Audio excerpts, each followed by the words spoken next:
Hello guys, Assalamualaikum warahmatullahi wabarakatuh. Welcome back to my YouTube channel.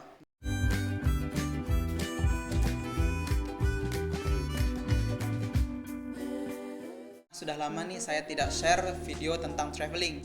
Nah, di kesempatan video kali ini saya ingin membagikan info dan tips buat teman-teman semua, apa-apa saja sih yang perlu diperhatikan ataupun apa-apa saja yang perlu dipersiapkan buat teman-teman yang ingin atau pertama kali pergi ke luar negeri. Nah, karena sebelumnya banyak teman-teman yang sudah DM di Instagram saya bertanya apa sih tips-tips untuk keluar negeri, apa sih yang perlu dipersiapin, apakah butuh paspor ataukah hanya butuh KTP saja. Nah, semuanya nanti kita akan bahas di sini satu persatu. Oke guys, ikutin saja videonya, tonton sampai habis karena kalau nanti di skip ada beberapa informasi-informasi yang teman-teman tidak akan dapatkan. Oke, ikutin terus video saya. Nah guys, tips yang pertama ataupun yang perlu dipersiapkan buat teman-teman yang ingin pergi ke luar negeri yaitu yang pertama kali paspor. Nah, apa sih paspor ini? Paspor ini merupakan dokumen perjalanan ke luar negeri. Jadi setiap orang ataupun setiap individu yang ingin keluar negeri itu harus membutuhkan paspor. Kenapa sih setiap orang harus memiliki paspor? Karena paspor ini merupakan identitas kita seperti layaknya KTP di dalam negeri, dan paspor ini berlakunya di luar negeri dan untuk semua negara. Dan juga guys, paspor ini merupakan salah satu dokumen atau identitas pengontrol setiap warga negara ataupun setiap orang yang bepergian ke luar negeri. Jadi semuanya akan terrecord.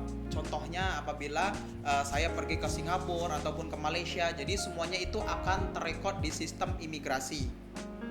Paspor sendiri itu terbagi atas dua, yaitu ada paspor biasa yang seperti ini dan ada juga e-paspor yang seperti ini. Nah, pasti teman-teman bertanya apa sih bedanya antara paspor biasa dan e-paspor? Kita bisa lihat sendiri di sini. Di bagian sini kalau yang paspor biasa itu tidak ada lambang yang seperti jendela ini. Nah, di e-paspor ini sendiri ini sudah ada chip biometriknya. Jadi untuk dipalsukan itu lebih susah daripada paspor biasa. E-paspor dan e-paspor biasa sendiri itu memiliki harga pembuatan yang berbeda. Untuk e-paspor sendiri itu harganya 650.000, sedangkan paspor biasa itu 350.000. Oke, baiklah kita langsung lanjut ke tips yang nomor 2. Nah, tips yang nomor 2 ini teman-teman harus mengetahui apakah suatu negara itu bebas visa ataupun tidak bebas visa. Jadi yang nomor 2 yaitu visa. Visanya seperti ini. Jadi apa sih visa? Visa sendiri itu berbeda dengan paspor.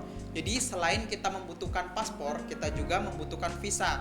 Jadi visa ini merupakan izin tinggal ataupun izin kita memasukin suatu negara. Per 2020 sendiri Indonesia hanya memiliki akses bebas visa sebanyak 85 negara di dunia. Nah, buat teman-teman yang ingin atau baru mau traveling itu nggak usah khawatir, karena paspor Indonesia itu untuk kawasan negara seperti negara ASEAN itu bebas visa untuk pemegang paspor Indonesia seperti Singapura, Malaysia, Thailand, Laos, Vietnam, Kamboja, Filipina. Berlaku juga untuk seperti Hong Kong, Macau, dan negara-negara lainnya yang memberlakukan bebas visa. Sedangkan negara-negara yang memerlukan visa itu seperti Korea, China, mayoritas negara-negara di bagian Eropa, Amerika Serikat, Kanada, dan lain-lainnya. Setelah paspor dan visa, kemudian kita menuju tips yang nomor 3 yaitu tiket pesawat. Jadi buat teman-teman yang ingin pergi ke luar negeri itu harus memiliki tiket pesawat. Untuk tiket pesawat sendiri itu sangat mudah karena sekarang udah mulai banyak online travel agent ataupun travel agent online yang tersedia di Indonesia seperti Traveloka, Tiket.com, AirAsia, dan ada juga pergi-pergi.com. Nah, jadi buat teman-teman bisa langsung aja ataupun bisa mencari tiket lewat travel agent ataupun langsung ke website resmi dari maskapai. Dan untuk sekedar informasi juga, di beberapa negara itu memberlakukan setiap orang asing yang masuk ke negaranya itu dengan kunjungan wisata harus mempunyai tiket pulang pergi. Jadi buat teman-teman saya sarankan apabila pertama kali ingin keluar negeri itu harus memiliki tiket pulang pergi. Karena apa? Karena apabila di imigrasi nanti teman-teman kena random check, biasanya itu akan ditanyain salah satunya yaitu tiket kepulangan ke Indonesia. Jangan sampai yang seharusnya kita liburan malah kita jadi ditolak masuk ke suatu negara.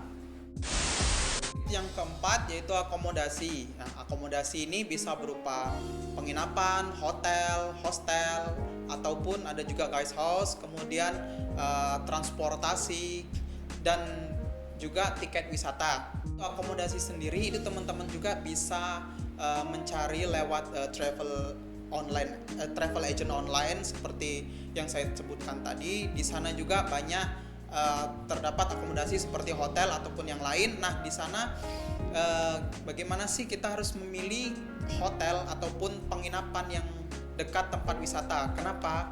Karena untuk menghemat pengeluaran kita sewaktu kita jalan-jalan.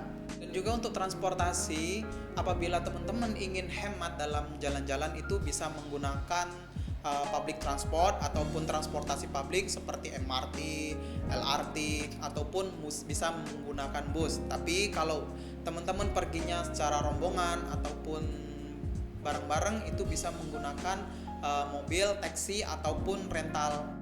Untuk tempat wisata sendiri biasanya itu terbagi atas dua, yaitu tempat-tempat wisata yang gratis dan tempat wisata yang berbayar. Nah, buat teman-teman itu harus mencari informasi terlebih dahulu di mana sih apa saja tempat gratis di suatu tempat tujuan gitu, dan apa saja sih tempat-tempat berbayar. Tips yang terakhir yaitu itinerary ataupun rencana perjalanan. Nah, jadi buat teman-teman ini ketika ingin pergi ke luar negeri itu membutuhkan rencana perjalanan. Kenapa? Dikarenakan rencana perjalanan ini sangat penting dan ini bisa menghemat waktu kita jalan-jalan di suatu tempat. Baik itu tempat wisata-wisata yang menarik, tempat-tempat belanja murah maupun tempat-tempat makan yang akan kita tuju. Demikianlah video vlog saya tentang informasi apa saja yang perlu dipersiapkan untuk keluar negeri. Buat teman-teman yang ada pertanyaan seputar traveling seperti paspor, visa, itinerary dan yang lain-lainnya bisa langsung DM ke Instagram saya ataupun bisa komen di kolom komentar di bawah ini. Terima kasih buat teman-teman yang telah menonton video saya. Semoga informasi ini bermanfaat. Nah, dukung terus ya channel saya dengan cara subscribe, like, komen, dan share. Oke, terima kasih. Selamat berjumpa di next video.